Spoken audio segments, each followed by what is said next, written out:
Hello everyone, my name doctor Rakesh, director study palace. तो guys, आज मैं बात करने वाला एजुकेशन सिस्टम रशिया का एजुकेशन सिस्टम क्या है स्टूडेंट्स के लिए जो एमबीबीएस अब्रॉड के लिए अपने मेडिकल एजुकेशन के लिए रशिया प्लान कर रहे हैं। तो मैं आपको ब्रीफ में रशिया के जो एजुकेशन सिस्टम है वो आपको डिटेल में बताने वाला हूँ। देखिए एक डॉक्टर के लिए जो इंडिया के सिलेबस है और रशिया के सिलेबस है या किसी और कंट्री के सिलेबस है, मेडिकल एजुकेशन का जो सिलेबस है ऑलमोस्ट सेम। कहीं पे थोड़ा बहुत ज़्यादा सिलेबस होता है, कहीं पे थोड़ा सा कम होता है। As compare to India, Russia की जो सिलेबस है ज़्यादा है और ड्यूरेशन भी ज़्यादा है। बट देखिए, मैं अगेन एक एग्जांपल दूंगा। एनाटमी की बात करते हैं या क्या बोलते हैं, इंडिया में देखो हिस्टोलॉजी और एनाटमी शायद साथ में होता है, हाँ साथ में होता है। लेकिन रशिया में क्या होता है, हिस्टोलॉजी एनाटमी अलग अलग होते हैं, एक अलग ही सब्जेक्ट है। हिस्टोलॉजी एंड एनाटमी एक अलग ही सब्जेक्ट है। प्लस में टोपोग्राफी एंड एनाटमी रशिया में एक और अलग सेपरेट है। तो ये अलग अलग सब्जेक्ट्स हैं, एक ही सब्जेक्ट को कई पार्ट में डिवाइड कर रखा और इनका डिटेल में होता है क्लासेस। तो जो टोटल टाइम ड्यूरेशन देखा जाए तो रशिया के अंदर में एक एनाटमी पे, पैथोलॉजी पे जितना टाइम दिया जाता है उसके काफ़ी कम टाइम इंडिया में हो जाता है। लेकिन जो मेन मैं आपको सिलेबस के बारे में बता रहा हूँ, जो एजुकेशन सिस्टम है, तो देखिए इंडिया में और रशिया में काफ़ी डिफरेंसेस हैं एजुकेशन सिस्टम में। और मैं आपको एक और चीज़ की एश्योरेंस गारंटी देता हूँ, इंडिया से थोड़ा सा इजी है वहाँ का एजुकेशन सिस्टम। वहाँ पे इतना ज़्यादा स्ट्रेस, लोड और प्रेशर नहीं दिया जाता है स्टूडेंट के ऊपर में। स्टूडेंट को कोई भी एग्जाम पास करने के लिए 3 अटैम्प्ट मिलते हैं। टोटल 3 अटैम्प्ट के अंदर में आप पास नहीं करते, देन ओनली आपको बैक लगता है। और वहाँ का जो एग्जाम का सिस्टम है, क्लासेस का जो सिस्टम है, रैंकिंग, रेटिंग्स, मार्क्स, क्लासेस की जो वेटेज है और जो मेन एग्जाम की जो वेटेज है, एनुअल वीकली एग्जाम्स जो भी होता है ना, उसका क्या सिस्टम है आपको एक्सप्लेन करता हूँ। देखो, फर्स्ट ऑफ ऑल आप जब जाओगे तो वहाँ पे सब्जेक्ट को 2 पार्ट में डिवाइड किया गया है। एक होता है एग्जाम वाले सब्जेक्ट, एक होता है जाचोद वाले सब्जेक्ट। जाचोद मतलब उसमें आपको सिर्फ और सिर्फ क्रेडिट लेना होता है और वो एग्जाम सिर्फ आपके डिपार्टमेंट में होता है। मतलब डिपार्टमेंट मतलब आपके खुद की जो क्लास टीचर है वो लेगी। लेकिन जब एग्जाम के जो सब्जेक्ट होते हैं, मतलब जिस सब्जेक्ट का ड्यूरेशन मोर देन 2 सेमेस्टर होता है या 2 सेमेस्टर या 2 सेमेस्टर से ज़्यादा, उसका 100% एग्जाम होगा। और जिन सब्जेक्ट का ड्यूरेशन 1 सेमेस्टर है उसका जाचोद होता है। जाचोद में क्या होता है, जो आप जो सब्जेक्ट कंप्लीट होती है, चाहे वो देखो फर्स्ट सेकेंड ईयर में क्या होता है, वीक में एक सब्जेक्ट की क्लास एक होती है। जैसे फॉर एग्जांपल आप एनाटमी, फर्स्ट ईयर की सब्जेक्ट है एनाटमी है, हिस्टोलॉजी है, बायो है, नर्सिंग है और बहुत सारे छोटे छोटे सब्जेक्ट जैसे कि हिस्टोलॉजी तो सेकंड सेमेस्टर से स्टार्ट होता है, केमिस्ट्री, फिजिक्स या कंप्यूटर, बहुत सारे स्पोर्ट्स। ये तो इनमें से क्या एनाटमी, बायो का एग्जाम होता है, बाकी सबका जाचोद होता है क्योंकि ये एक सेमेस्टर में कंप्लीट हो जाते हैं। बाकी एनाटमी या बायो की जो है ना वो 2 सेमेस्टर, एनाटमी 3 सेमेस्टर का और बायो 2 सेमेस्टर का इसका एग्जाम होगा। तो जो जाचोद वाले सब्जेक्ट है वो जैसे ही आप एक क्लास कंप्लीट करते हैं तो लास्ट क्लास में टीचर्स आपके एग्जाम लेंगे और उस डेट में आपका एग्जाम आपकी क्लास टीचर लेके उसको जाचोद कंप्लीट कर दिया जाएगा। लेकिन एग्जाम के लिए क्या होता है, जो प्रॉपर एग्जाम का डेट्स आते हैं, हर बच्चा उनका शेड्यूल आता है, फिर वो प्रॉपर एग्जाम होता है। वहाँ पे एक टीचर नहीं, हर जितने भी टीचर्स है पूरा डिपार्टमेंट, सारे प्रोफेसर, एचओडी, सारे लोग होते हैं। फिर आपको वेरिएंट्स दिए जाते हैं। तो मैं आप एग्जामिनेशन का क्या सिस्टम मैं बात बताने वाला हूँ। तो ये एग्जाम अलग होता है। अब बात करते हैं क्लासेस का। देखिए रशिया में एक क्लास की जो अटेंडेंस की, हर चीज़ की बहुत ही ज़्यादा इंपॉर्टेंस है। लेट्स सपोज कि स्टूडेंट को टोटल 100 मार्क्स की जो एग्जाम्स होंगे उसको कैसे डिवाइड किया गया है। 100 मार्क्स जैसे आप क्लास जाते हैं तो क्लास में जो 2 मार्क्स, मतलब हर दिन जो मार्क्स मिलते हैं ना वो 5 मार्क्स, टोटल 5 मार्क्स का होता है हर दिन जो भी एग्जाम्स है। जो फाइनल एग्जाम हो, क्लास का एग्जाम है, जाचोद है, एनुअल एग्जाम है, वीकली एग्जाम है, हर एग्जाम टोटल वेटेज है वो समझ लीजिए 5 मार्क्स का है।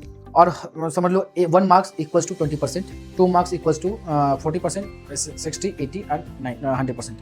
तो कहने का मतलब है स्टूडेंट को 5 नंबर लाना मतलब एक्सीलेंट, 4 नंबर लाना मतलब गुड और 3 मतलब पास और 2 है तो आप फेल है, सिर्फ प्रेजेंट है बाकी फेल है। और जब आप है ही नहीं तो 0, अब एब्सेंट है तो 0।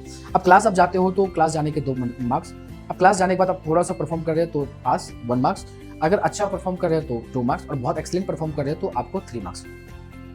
तो टोटल 3 + 2 5, 3 और 2 प्रेजेंट का, 2 गुड परफॉर्मेंस का तो 4, ऐसे तक का। तो हर क्लास का जो मार्क्स है ना वो बहुत ही इंपॉर्टेंट है क्योंकि आपकी जो, जैसे कि मैं आपको बताता हूँ, जैसे एनाटमी का एग्जांपल देता हूँ। तो उसमें जैसे कि अब एनाटमी वहाँ पे क्या होता है, जो सिस्टम के हिसाब से होता है। फॉर एग्जांपल फर्स्ट बोन्स, फिर muscles, organs, CNS, PNS and vascular system, इसमें सारी एनाटमी कवर हो चुकी है।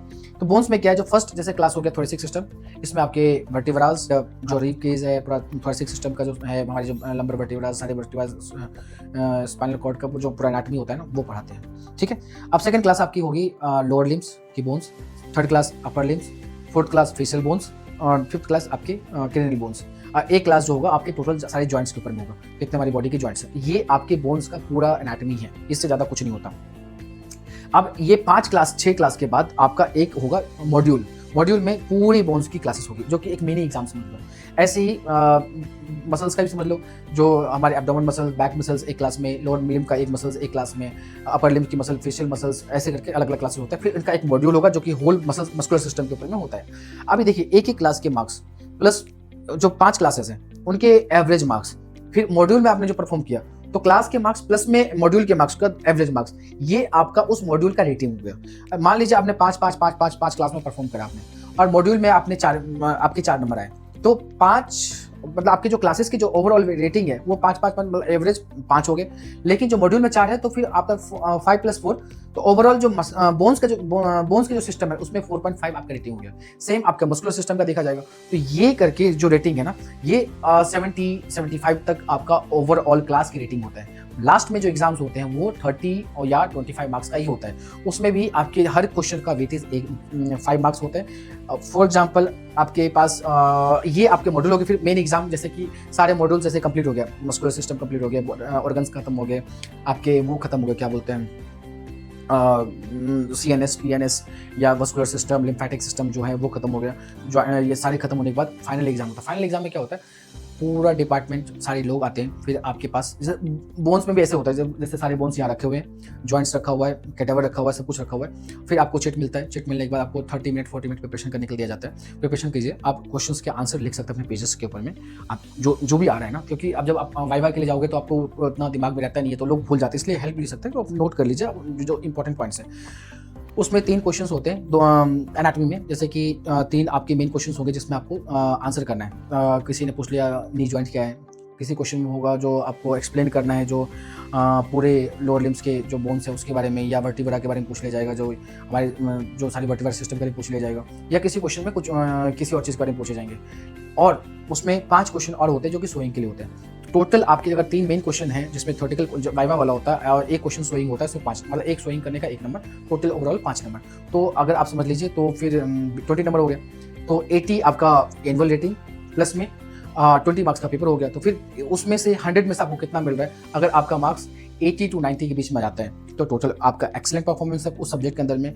अगर 80 से 60 के बीच में होता है तो 4 मार्क्स, और उसके नीचे आता है 50 के ऊपर होता है तो 3 मार्क्स, और अगर 40 से नीचे है तो आप फेल है।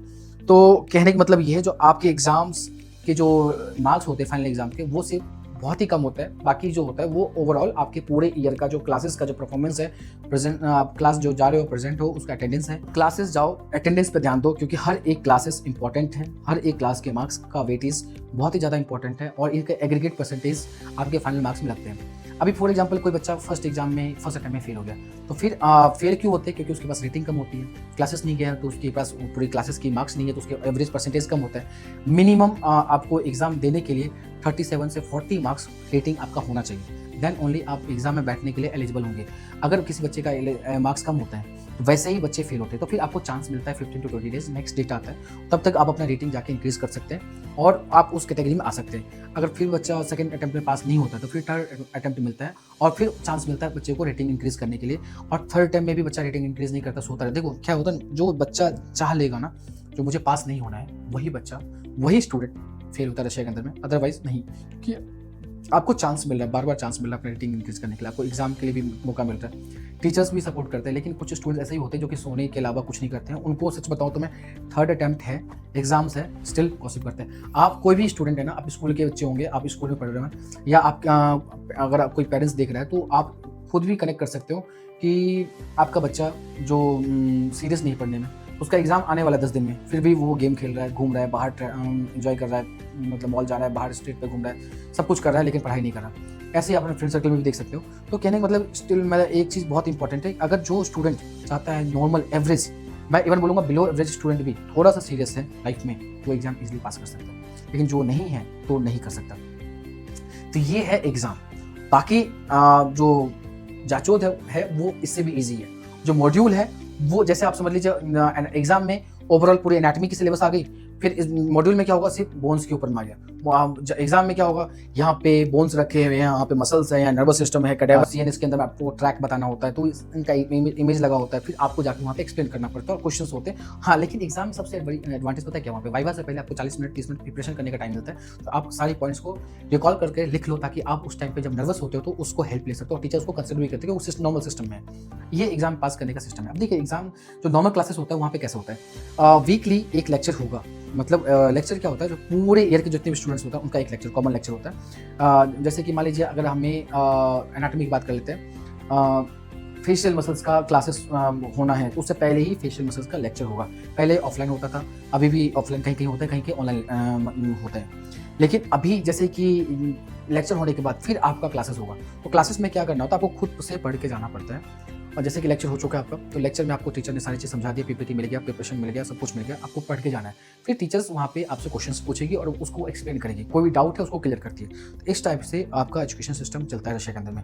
मतलब उसमें स्टूडेंट्स को खुद भी एफर्ट डालना पड़ता है। ऐसा नहीं, देखो किसी भी यूनिवर्सिटी में कहीं पे भी ना स्कूल के बाद जो लेक्चर्स होते हैं ना, वही एक इंपॉर्टेंट सोर्स होता है पढ़ने का। बाकी जो आपके जो डाउट्स होता है, जो क्लास में होगा ना, आपका डाउट्स आप क्या पढ़ के जा रहे हो, लेक्चर्स के बाद आपने क्या प्रिपरेशन करा है, उस प्रिपरेशन से टीचर्स आपसे पूछेगी क्वेश्चन, उसके बेसिस पे आपको मार्क्स देंगे, क्योंकि आपने क्या प्रिपेयर करके लेके गए हो।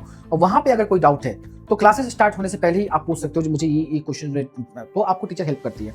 प्लस में कोई भी स्टूडेंट जैसे कि क्लास मिस करता है, तो उसको प्रिपेयर करने के लिए, उसको हेल्प करने के लिए क्लासेस जो है ना, वो हर डिपार्टमेंट 5 बजे के बाद वीक में एक दिन अवेलेबल होता है वहाँ पे एक्स्ट्रा टीचर, ताकि जाके आप अपने जो एब्सेंटीज हैं, जो भी आपने एब्सेंट कर रखा है उसको क्लियर करिए।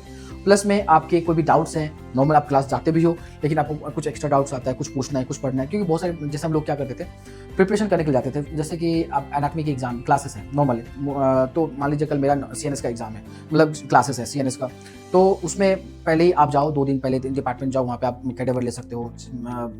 मतलब वहाँ पे जो भी इमेजेस हैं वहाँ जाके आप देख सकते हो, क्योंकि उसमें क्या होता है, विजुअली प्रैक्टिस करने से जो मेमोरीज आती है। आपने थ्योरेटिकल पढ़ लिया, अब एनाटॉमी में आपके बोन्स आपने पढ़ लिया, यहाँ पे ये होता है, यहाँ पे ये फोरामेन है, यहाँ पे ये, लेकिन वो फोरामेन जब तक आप बोन्स के ऊपर, स्कल के ऊपर नहीं देखोगे ना, आपको समझ में नहीं आएगा। इसलिए एटलस की बुक काफ़ी हेल्प करती है। लेकिन एटलस की बुक्स के अलावा भी आप जब क्लासेस से पहले, जो भी आपकी क्लासेस होती है उससे पहले एक दिन जाते हो वहाँ पे डिपार्टमेंट, वहाँ पे जाके आप बोन्स को, स्कल को देखते हो, वहाँ पे आप एक एक चीज डॉट को मैच करते हो, हाँ ये फोरामेन है, ये सूचर है, ये चीज़ें ऐसी है, ये ऐसा दिखता है, ये ऐसा दिखता है। तो आपके लिए जो आपके पास जो कॉन्फिडेंस आता है ना टीचर्स को एक्सप्लेन करने के लिए, जनरल रशिया में क्या होता है, जो जितने भी स्टूडेंट्स हैं, रशियन स्टूडेंट्स जो सीरियस है पढ़ने में, वो हर क्लास से पहले एक बार जाता है प्रिपरेशन करके। और प्रिपरेशन करने के लिए उसमें आपको जो भी डाउट्स है, जो आपने पढ़ा है होम घर पे, उससे भी आप जो भी डाउट्स है जो निकला है वो आप टीचर से हेल्प लेके पूछ सकते हो। तो ये ओवरऑल आपका first year, second year, third year, fifth year, fourth year, fifth year ऐसे चलता है। एग्जाम सब्जेक्ट अलग हो गया, जाचू सब्जेक्ट अलग हो गया, कोई भी स्टूडेंट को कोई प्रॉब्लम नहीं होती है। लास्ट में गोस्ट एग्जाम होता है, जो कि आपके गोस्ट एग्जाम मतलब डिग्री से पहले जो मेन एग्जाम होता है ना, वो वहाँ पे होता है। वो एग्जाम, जैसे मैं आपको यहाँ पे समारा स्टेट मेडिकल यूनिवर्सिटी का एग्जाम्पल दूंगा। समारा स्टेट मेडिकल यूनिवर्सिटी ने बताया है कि जो भी इंडियन स्टूडेंट्स हैं, जो भी इंग्लिश मीडियम के स्टूडेंट हैं, उनके लिए जो गोस्ट एग्जाम भी होगा ना, जो एमसीक्यूज हैं या जो थ्योरेटिकल वाइवा है, गोस्ट एग्जाम में भी क्या होता है, जैसे मेरे गोस्ट एग्जाम हुआ था, उसमें केस स्टडीज होता है। अब जैसे कि मैंने आपको एनाटॉमी बताया, अभी मान लीजिए सर्जरी है, सर्जरी में क्या है, जो दिखाने की, जो एनाटॉमी में था ना, सोइंग करना दिखाना है, उसमें सर्जरी में क्या, वो केस स्टडी मिलेगा आपको, जो आपको पेशेंट की हिस्ट्री मिलेगी, ये पेशेंट था, इसका ऐसा ऐसा सिचुएशन है, आपको पूछेंगे ये डायग्नोसिस क्या है, बीमारी क्या है, डिजीज़ क्या था, ट्रीटमेंट कैसा होगा, उसका बहुत सारे मतलब डिटेल क्वेश्चंस वहाँ पे पूछेंगे। तो वो सब्जेक्ट टू सब्जेक्ट डिफर करता है, जो एग्जाम का पैटर्न क्या होने वाले हैं। गोस्ट एग्जाम में क्या होता है, जो आपको एमसीक्यू देना पड़ता है, एमसीक्यू पास करने के बाद आपका वाइवा प्लस में आपको केस स्टडी दिया जाएगा, जैसे कि आपको सीपीआर करके दिखाना है, या आपके पास ये केसेस हैं, ये पेशेंट है, आपको वो करके जो भी बोला जाएगा वो करके दिखाना है आपको। तो वो एक जनरल बहुत ईजी प्रोसेस, देखो इंडिया की तरह नहीं है जो आपको 4 पेज 10 पेज 5 पेज लिख के आपको बहुत सारी सीट्स भरनी है, वो आपको सबमिट करना है, बच्चे को लिखने आ रहा है कि नहीं आ रहा है, क्या कर रहा है नहीं कर रहा है, लेकिन नहीं, आपको जो भी है ऑन द स्पॉट एक्सप्लेन करना है, आपको टाइम मिल रहा है आंसर करने के लिए, प्रिपरेशन करने का टाइम मिल रहा है, ऐसा कोई इशू वाली बात नहीं है। तो ये है रशिया की ओवरऑल एजुकेशन सिस्टम। इसमें आपको कोई भी डाउट है, कुछ भी क्वेश्चन है तो आप पूछ सकते हो रशिया के एजुकेशन सिस्टम के बारे में, स्पेशली स्टूडेंट्स जो कि ऑलरेडी जा चुके हैं, ये वीडियो उनके लिए भी है, क्योंकि आपके लिए बहुत इंपॉर्टेंट है कि आपको पढ़ना कैसे है। और वो स्टूडेंट जो कंफ्यूज है अब्रॉड जाने के लिए 2025 में, वो एडमिशन लेने की सोच रहे हैं कि नहीं सोच रहे हैं, क्या होने वाला है नहीं होने वाला है, तो इससे आपको एक आइडिया मिलने वाला है कि आपका जो आगे की जो रास्ता है वो ईजी है या डिफिकल्ट होगा, कैसा होगा नहीं होगा। बट ट्रस्ट कीजिए, रशिया में MBBS करना ईजी है as compare to India. Thank you so much guys, मिलते हैं नेक्स्ट वीडियो में।